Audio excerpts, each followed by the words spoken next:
Hi, I'm Shirley Edmondson, co-director and co-creator of Black in Santa Fe, Seen and Unseen. And I'm Kim Fowler, co-director and co-creator of Black in Santa Fe, Seen and Unseen. We're here to introduce you to this video of a performance of Black in Santa Fe. The piece came about due to Shirley and me responding to a request from the Santa Fe Arts and Culture Department for projects exploring cultural inequities in Santa Fe. We chose to do a documentary theater project, which is a piece with dialogue that is the words of people interviewed about a subject. Members of our writing group, Writing Women of the Diaspora, helped us gather and conduct story circles where we recorded over 20 people sharing their experiences of being Black in Santa Fe. We were honored by people's willingness to be vulnerable in telling their stories and deeply moved by what we heard. From their words, I created a script that covers many facets of Black life in Santa Fe, from parents talking about their children's experiences in the educational system, to work incidents, to encounters on the street. We believe their words exhibit the resilience and resistance of Black people navigating the racial and social obstacles inherent in living as a Black person in Santa Fe, as well as in the world. We had 2 readings in June of 2024, followed by audience discussion. The response was phenomenal, and people have been saying, "What's next?" This video is a start. There are many people to thank, and Shirley will be doing those honors. I do want to thank the actors who brought this work to life: Brashawn Barine Joyner, Sasha McGee, Shayla Payton, and Angel Stewart, as well as our director, Daniel L. Reddick. One more thing, there's about a minute-long section in the video where actors are blurred. You'll still be able to hear them and hear the stories. Thank you to the Santa Fe Arts and Cultural Department, Chelsea Johnson and Charla Russell, to Kim Fowler, co-director, and Daniel Reddick for directing. I'd like to thank the members of the Women Writers of the Diaspora, Cece Tadford Little, Betty Kearse, and Linda Jones. Thank you to everyone who attended the story circles. All of these stories are true and sacred. All of the community who turned out to participate in the post-discussion, helping to make our community stronger together. Enjoy.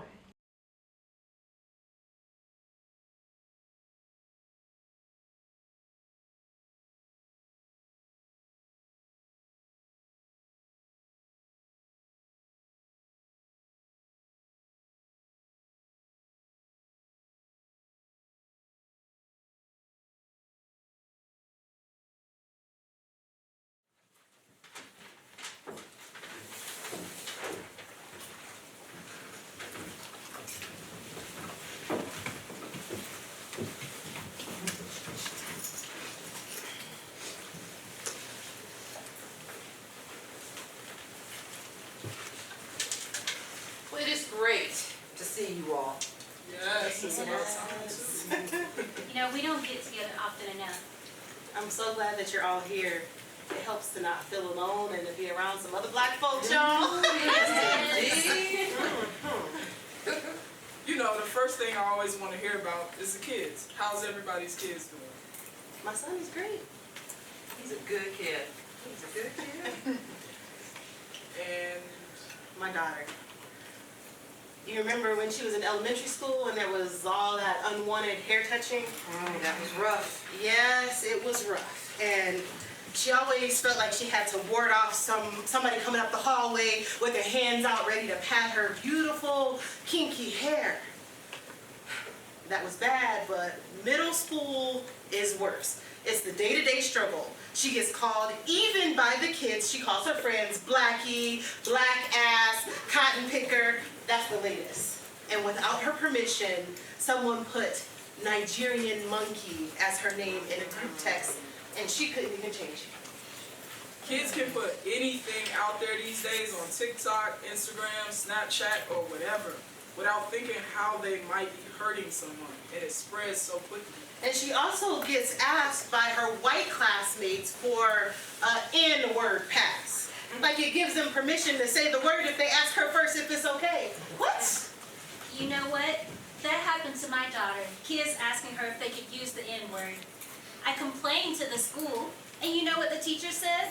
They're like, it's okay, as long as the kids check with her first. When my son was 7, he wouldn't let some child take his toy one day. And they called him a nigger. Na nigger, biggity big. So I went to the principal and I said, can you speak to this child and his parents? And she was like, oh, it's nothing. No, it is not nothing, I replied. She didn't see my beautiful son. That deal with it yourself shit is the oldest fucking story ever. Next day, same kid comes over and says, can I play with your G.I. Joes? My son says yes. And that was that.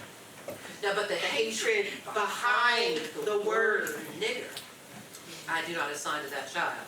That he learned. Seems like the kids knew how to deal with each other better than the teachers. You know, that's not always the case. You remember when my kid was going to school, I used to braid her hair. You're so good at that. Thank you, thank you. But in elementary school, she didn't want me to braid it anymore. I had to straighten her hair with chemicals. Then I gave her another option. I said, why don't I dread your hair? She was like, oh my God, that's worse than braids. Then she told me that her schoolmates commented that dreadlocks are nigger hair. So of course she never wanted to do that. Does she still feel that way? You know, I'm happy that now she keeps her hair natural. And that makes me feel good. That makes me feel real good. You know, it's like nothing has changed since that Santa Fe Reporter article about racism and black students came out a couple years ago. Yeah, it's like they still don't know how to handle racism. It seems to me like handling it means just throwing it back on the parents to fix. My daughter doesn't even want me to make a big fuss about it. And I respected her so far, she wants to handle it herself. You know, she's got some of that strength from you. With her own special sauce added to it. Oh, she's learning to stand up. You know, when people make assumptions, when they create stories in their heads about our kids, they assume our children have no culture, nothing to celebrate, no spiritual practice. They just don't see them. Let me tell you about an experience that my kid had to go through at school. One day, this teacher said to the class, Nobody in this room knows what it's like to be black in America. Except Daniel. Daniel, what's it like to be black in America? And he's like, well, what do I say? Everybody's looking at him. The teacher called him out in front of the class as being the only black kid in the room. He was seen as an example, as a stereotype. He was not seen as a young black kid being pressured into speaking for his entire complex, culturally varied race in front of his entire non-black class. He was not seen for his individuality, his love of soccer and math, and goofing around with his friends. He was seen and unseen in the space of a minute. You know, when my kids were young, it felt better to be anonymous, to not be seen, to help the children feel more secure. Then there was an incident that happened with my middle son. He was in the bathroom at school with some of his friends, and a kid comes in acting a little weird. Then pulls a gun out of his backpack.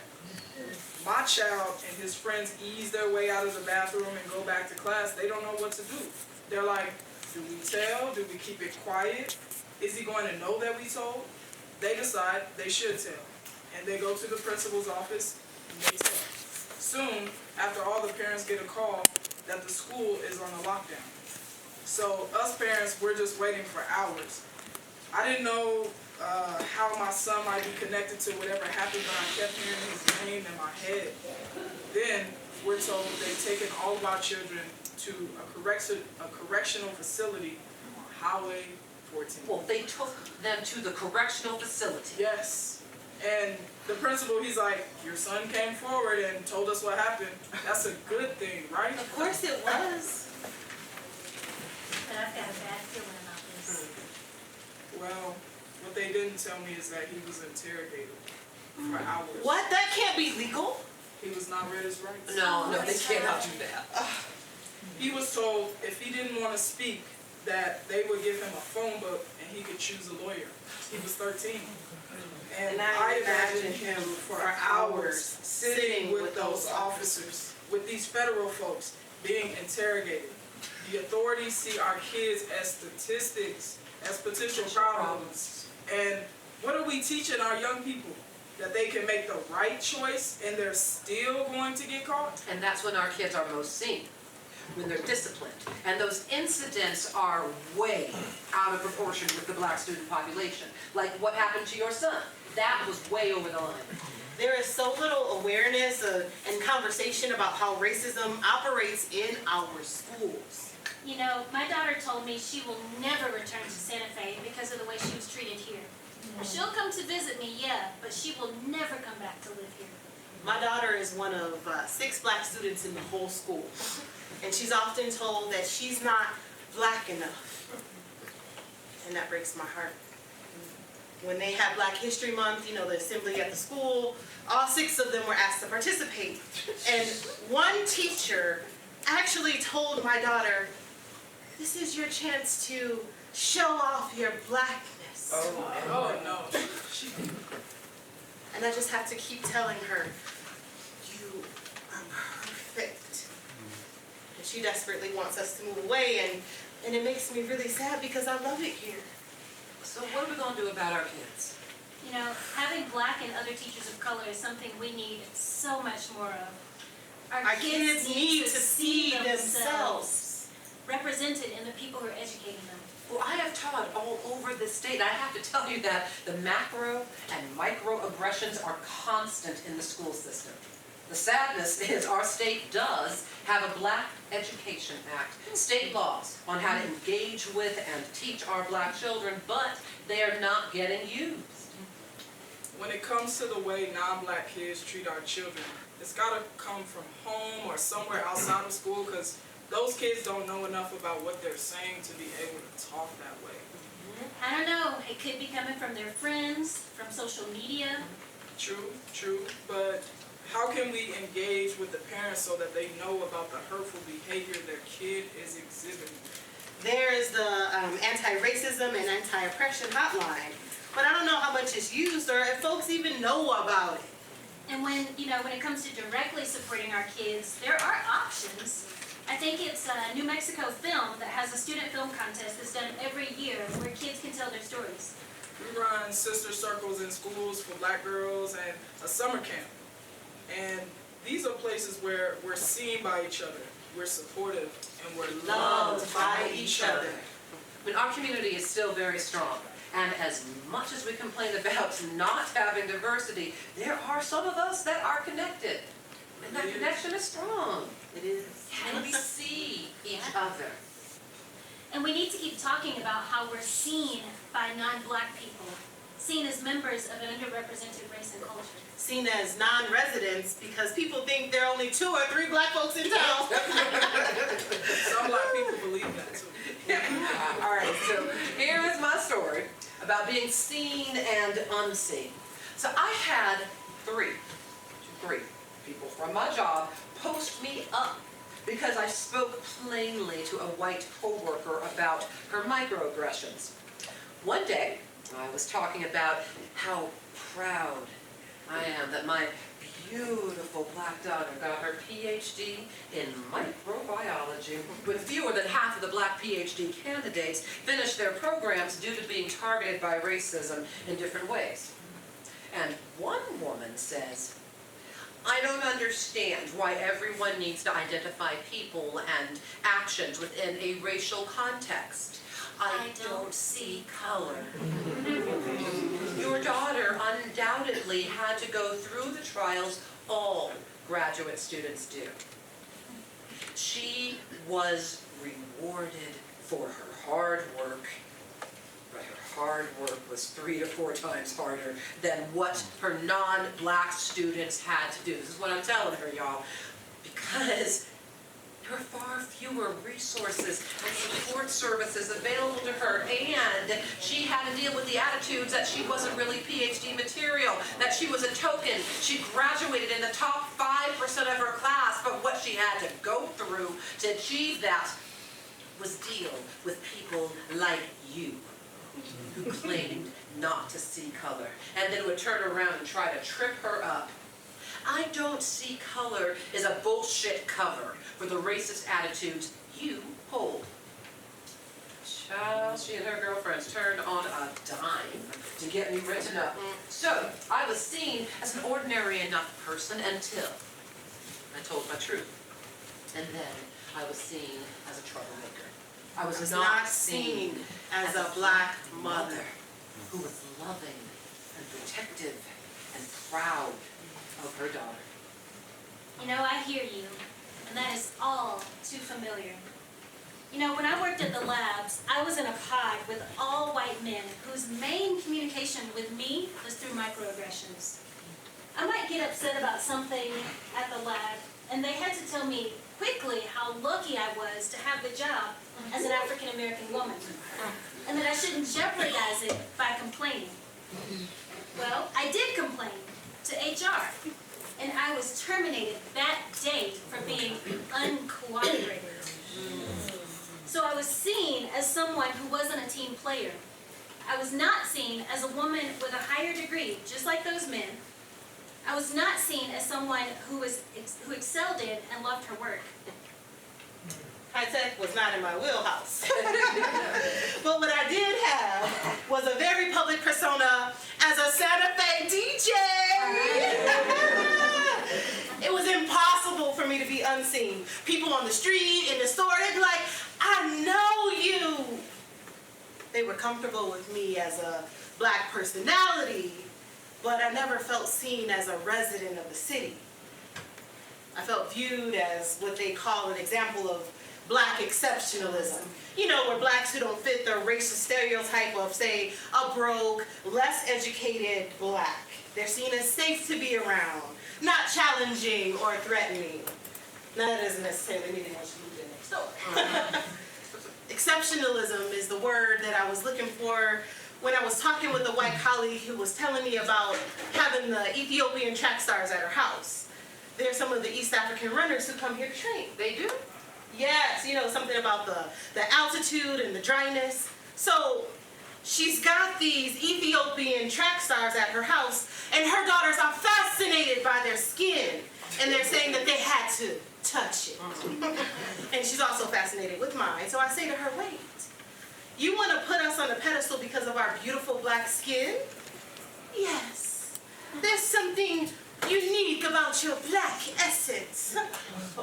Now, that does not give you permission to objectify us or to not see us as human beings. Maybe those track stars don't want their skin touched, or to hear you say, oh my God, you're so exotic. I don't. Maybe you just need to recognize that you have some work to do on your own culture.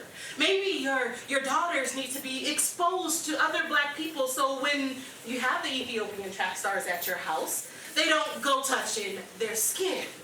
That's completely inappropriate.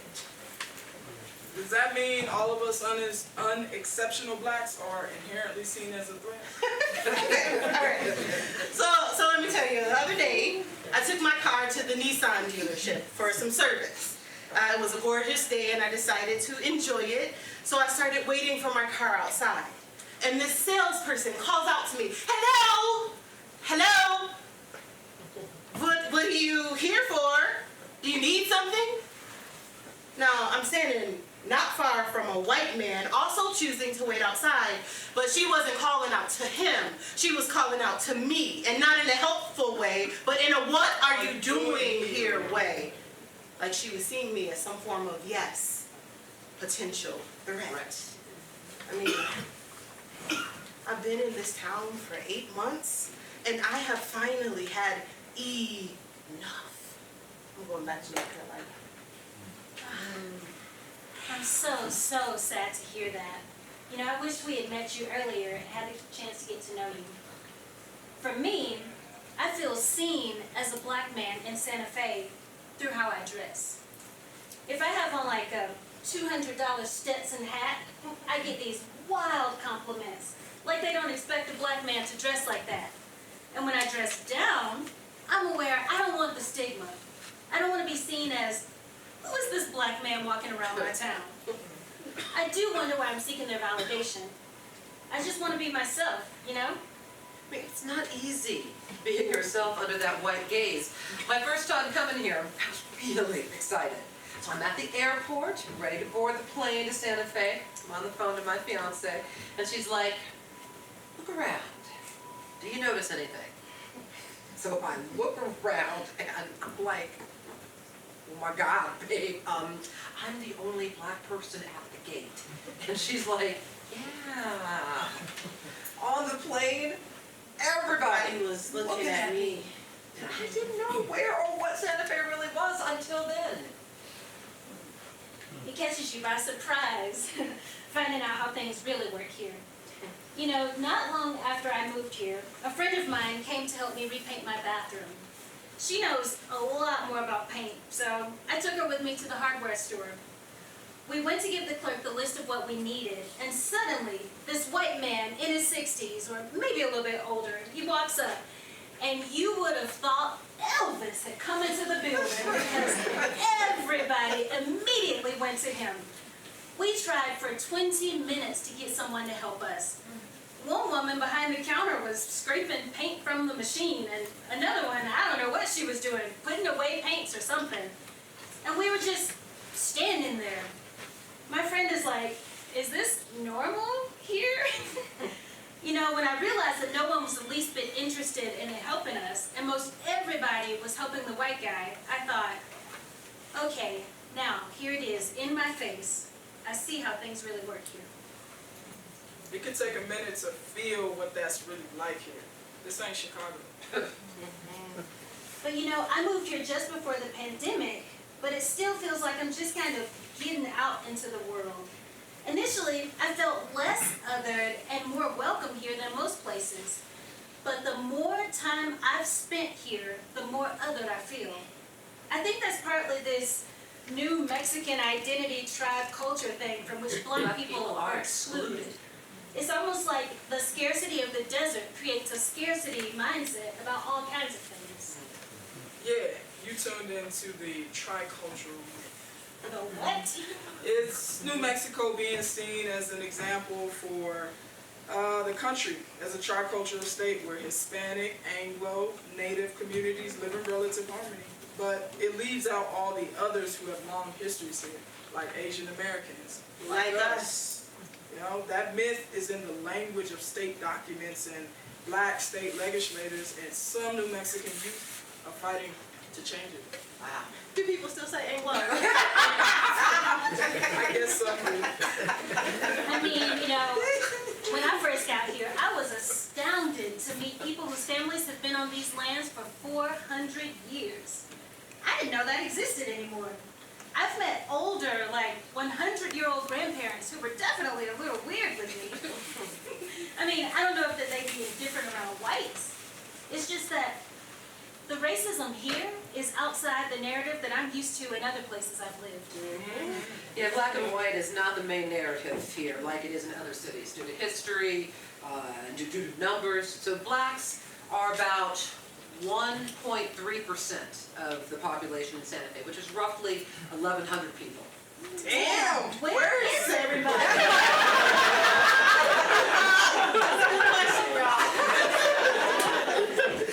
Hey, I'll tell you, not being in that black and white narrative can be confusing if that's not where you come from. But it also could be an advantage, an opportunity to experience yourself, to create your story in a way you can't in places where the narrative is shared and assumed by black people. Like, you can kind of be seen and unseen when you feel like it. When it gets rough, you could decide to say, hey, shields up. Or when you feel centered in your soul, you can go into places where you want to engage with white people or other non-black people. Now that's all well and good until you come up against some stupid shit that lays hurt on you and it makes you feel like you don't have a choice. You got the floor, sister.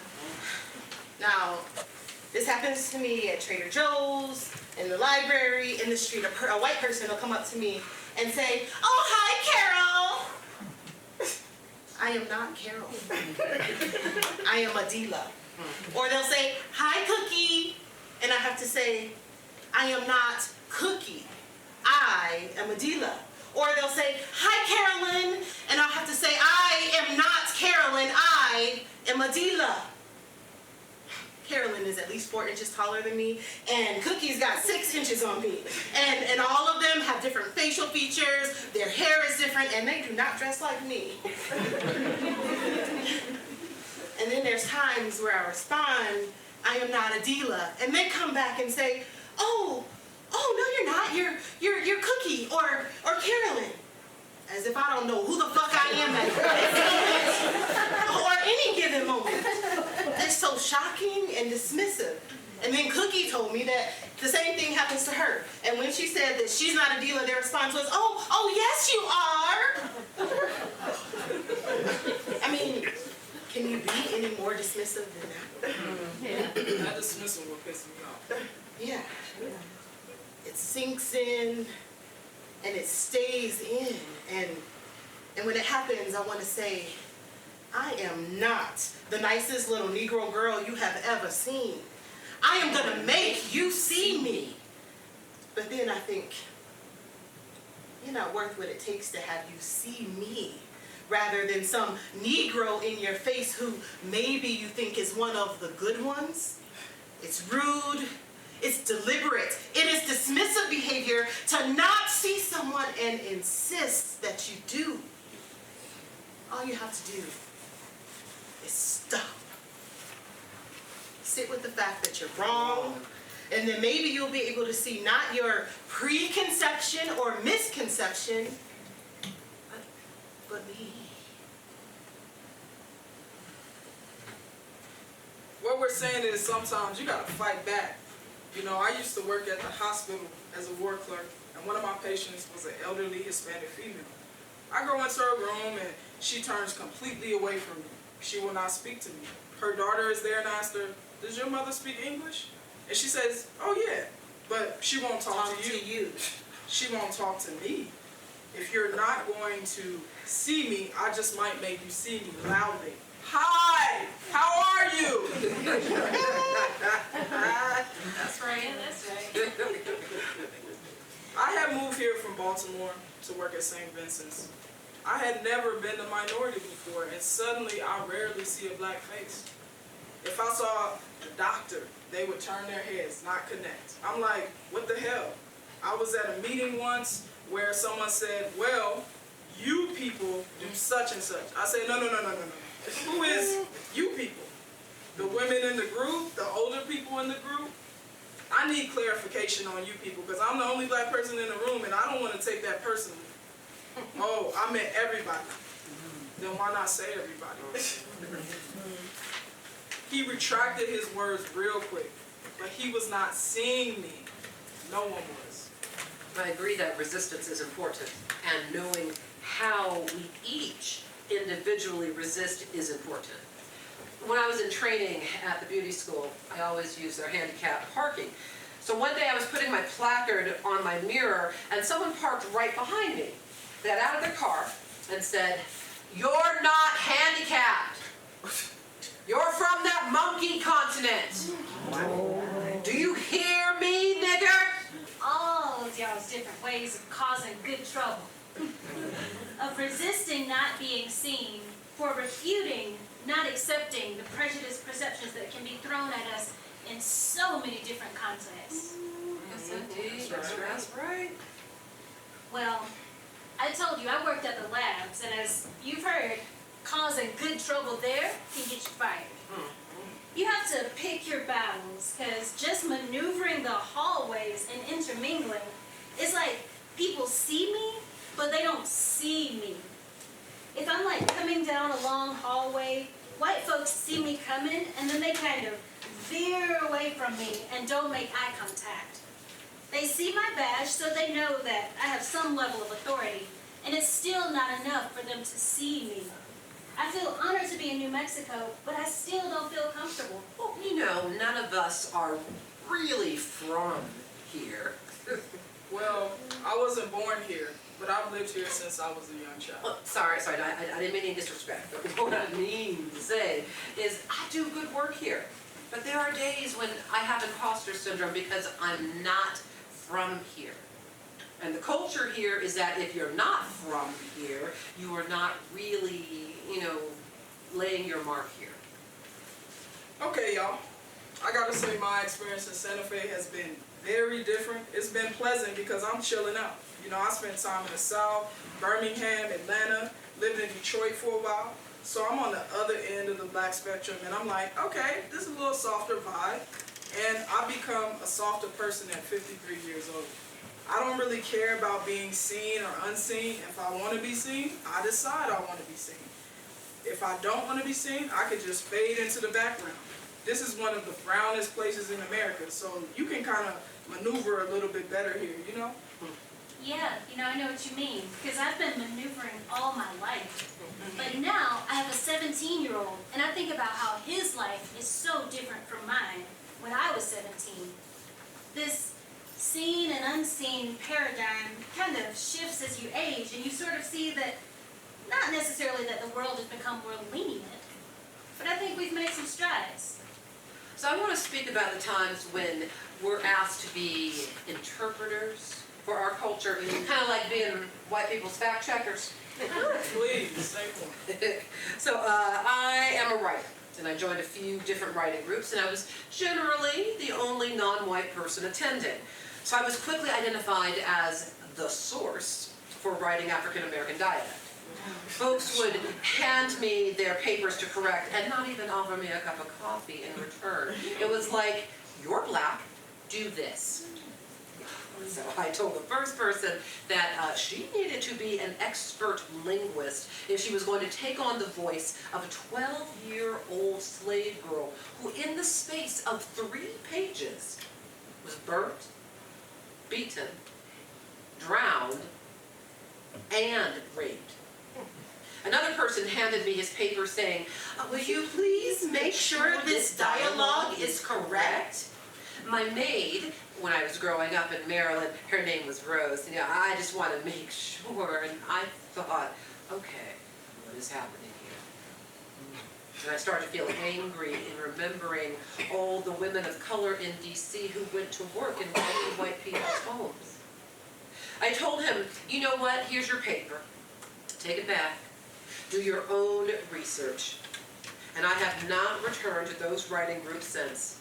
I don't want to be a tool as a tool for creating cultural authenticity where there is none. I'll go back sometime, stronger, less angry. Okay, I hear that. And it's not just that they didn't offer you a cup of coffee. It sounds like they weren't offering to attribute your help anyway. That would be right. That was part of my anger. Understandably. I want to say that every story that has been told, I feel it. I really feel it, and there is power in that. And so I want other people to know that these stories, so that it allows for more education and, you know, more compassion.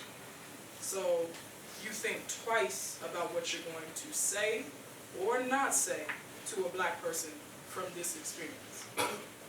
So what I'm hearing is, we know what we don't want. What's the change we want to see? We need each other, right? We don't have nobody else in this town for us but us. So don't walk past me in the grocery store with your head in the air. Because you know, if a war breaks out tomorrow, you'll be looking for a black person to hold on to.